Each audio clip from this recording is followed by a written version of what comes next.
Oke, mari kita sambung lagi kelanjutan dari novel Gunung Hua.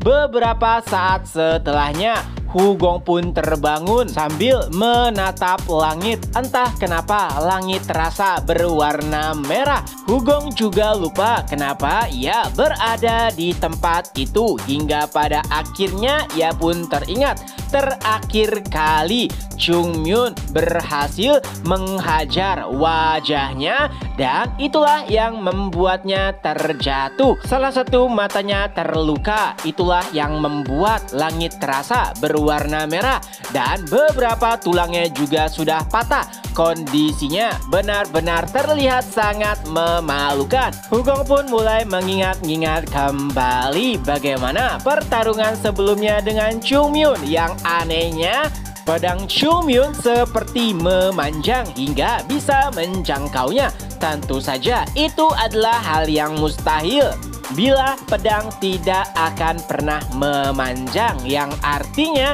Chung Myun menggunakan trik tipuan agar pedangnya terlihat lebih panjang dibandingkan dengan pedang biasa. Tentu saja itu bukanlah hal yang mudah mengingat Hugong adalah penatua yang sangat berpengalaman di medan pertempuran. Jadi trik seperti itu seharusnya tidak berpengaruh kepadanya. Kecuali di dalam pertarungan tersebut Chung Myun telah bisa membaca bagaimana pergerakan Hugong sehingga Chung Myun bisa mengelabui Hugong karena percaya dengan gerakan yang selalu dilakukan oleh Hugong secara berulang. Atau dengan kata lain, Chung Myun memanfaatkan gerakan-gerakan Hugong untuk menipunya.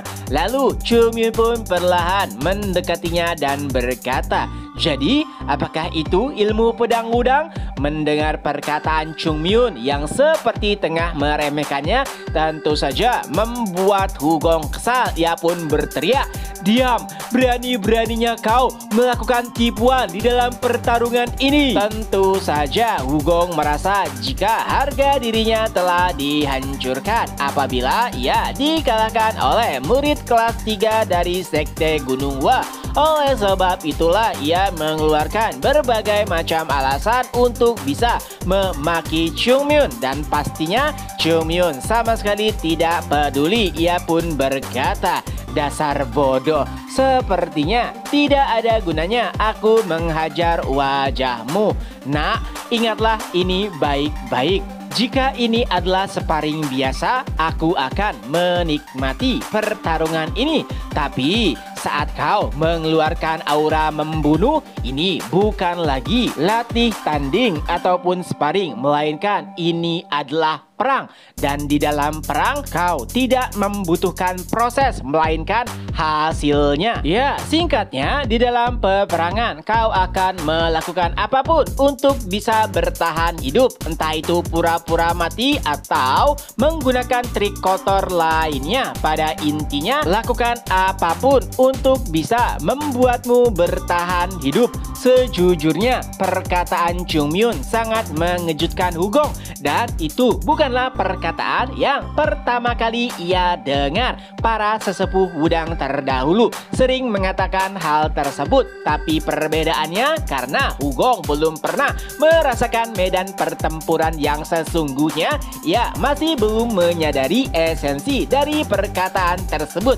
Beda halnya dengan Chung Myun yang seringkali mempertaruhkan nyawanya di medan pertempuran. Setelah mendengar nasihat Chung Myun, Hugong yang harga dirinya telah hancur pun berusaha untuk bangkit. Tapi sepertinya sulit bagi Hugong untuk bisa mendapat ketenangannya kembali. Bahkan pedang yang ia pegang kini terlihat gemetar. Chung Myun yang menyaksikan hal tersebut langsung teringat akan masa lalu. Apa yang dirasakan oleh Hugong saat ini persis seperti dengan apa yang dirasakan oleh murid-murid Gunung Hua saat pertama kali berhadapan dengan kultus iblis. Ya, mereka takut gelisah dan juga waspada terhadap lawan yang sulit untuk dikalahkan. Siapa sangka dari sudut pandang Wugong, Chunmyun terlihat seperti iblis. Lalu Chunmyun pun berkata, "Mungkin kau melihatku sekarang seperti iblis, tapi bahkan iblis sebenarnya belum keluar." Itu adalah perkataan yang membingungkan. Chunmyun kembali berkata, "Tidak apa-apa, setidaknya aku mengetahui keberadaannya." Ya, itu adalah Heavenly Demon yang mungkin sama seperti dirinya telah hidup di salah satu belahan bumi dan tengah mengumpulkan kekuatan untuk kembali menginvasi dunia. Tentunya Chunmyun yang mengetahui hal tersebut tidak akan duduk diam. Ia akan melakukan segalanya untuk menghentikan monster tersebut. Tapi pertama-tama ia juga harus menyadarkan setiap orang di sini bahwasanya mereka juga harus bertambah kuat. Oleh sebab itulah sambil menatap murid-murid udang, Chunmyun pun mulai kembali menyerang Wugong. Nah, saat Chunmyun mendekat, Wugong pun sadar bahwa dalam pertarungan ini sulit baginya untuk menang.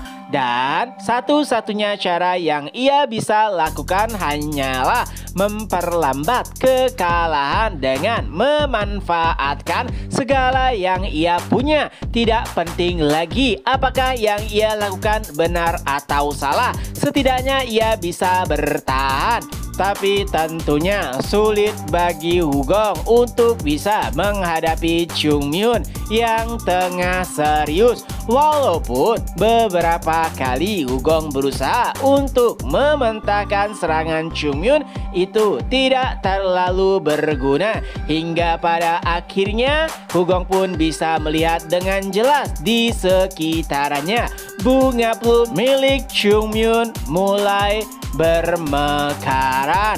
Dan setelahnya bam bam bam bam, ya, ratusan bunga plum pun menghujani tubuh Wugong. Setelah melemparkan serangannya kepada penatua Wugong, Chunmyun pun berkata, "Kalah dari penatua Wudang? Tentu saja itu tidak mungkin terjadi. Memang baru beberapa tahun sejak kelahiran Chunmyun kembali, tapi ia sama sekali tidak pernah mengendurkan pelatihannya. Dirinya yang saat ini memang masih jauh dibandingkan dengan saat masa kejayaannya dulu. Dan satu-satunya orang di dunia ini yang mengetahui kengerian dari Heavenly Demon adalah Chunmyun seorang. Jadi apapun harganya, Chunmyun harus melebihi atau melampaui dirinya yang dahulu. Oleh sebab itulah semenjak terlahir kembali, Chunmyun tidak pernah berleha-leha dan bermalas-malasan. Yang ia lakukan setiap harinya adalah berlatih untuk bisa menjadi lebih kuat. Jadi berhadapan seseorang seperti penatua dari sekte udang bukanlah permasalahan yang besar, karena ada masalah yang lebih mengerikan yang akan segera menghampiri seluruh umat manusia. Adapun Wugong kini tubuhnya benar-benar telah hancur setelah menerima ratusan serangan pedang bunga plum. Apalagi ia juga mendengar ocehan dari Chunmyun yang sama sekali tidak bisa ia pahami. Tapi ada satu hal yang pasti, lawannya kuat. Dan sangat sulit bagi Wugong untuk bisa menyangkal fakta tersebut. Oleh sebab itulah dengan sisa-sisa kekuatannya, Wugong pun berusaha untuk bangkit. Ia juga berteriak, "Aku, penatua udang, tidak boleh kalah." Ya, ia pun menggunakan teknik pamungkas yang menggambarkan sekte udang sendiri. Itu adalah teknik pedang kebijaksanaan Taiji. Chunmyun langsung menyadarinya tak kala melihat kuda-kuda dari Wugong. tapi ada yang berbeda. Ya, aura yang diperlihatkan oleh teknik tersebut begitu gelap, jelas lebih kuat dibandingkan dengan teknik pedang kebijaksanaan Taiji yang pernah diperlihatkan oleh murid kelas 1 Wudang lainnya saat pertarungan sebelumnya. Baekjun yang menyadari betapa berbahayanya teknik tersebut meminta murid-murid Gunung Hua untuk mundur. Sebenarnya ia juga ingin mengatakan hal tersebut kepada Chungmyun, tapi Baekjun percaya bahwa Chungmyun pasti akan menghentikannya. Dikala orang-orang nampak kewalahan dengan aura yang diperlihatkan oleh teknik Hugong, Chungmyun masih berdiri tegap di arena. Lalu ia pun berkata, "Dasar bodoh, itu bukanlah teknik pedang kebijaksanaan Taiji karena amarah dan juga kebencian yang dimiliki oleh Hugong, teknik tersebut jadi berubah sepenuhnya. Dan tentunya teknik pedang kebijaksanaan Taiji sebenarnya jauh lebih baik dibandingkan dengan teknik yang digunakan oleh Hugong saat ini, walaupun auranya terasa lebih mengerikan." Chungmyun pun kembali mempersiapkan pedangnya untuk kembali menyadarkan lawannya yang begitu bodoh. Chapter pun berakhir. Ya, itulah kelanjutan dari novel Gunung Hua. Semoga terhibur. Ketemu lagi di next video. Bye-bye.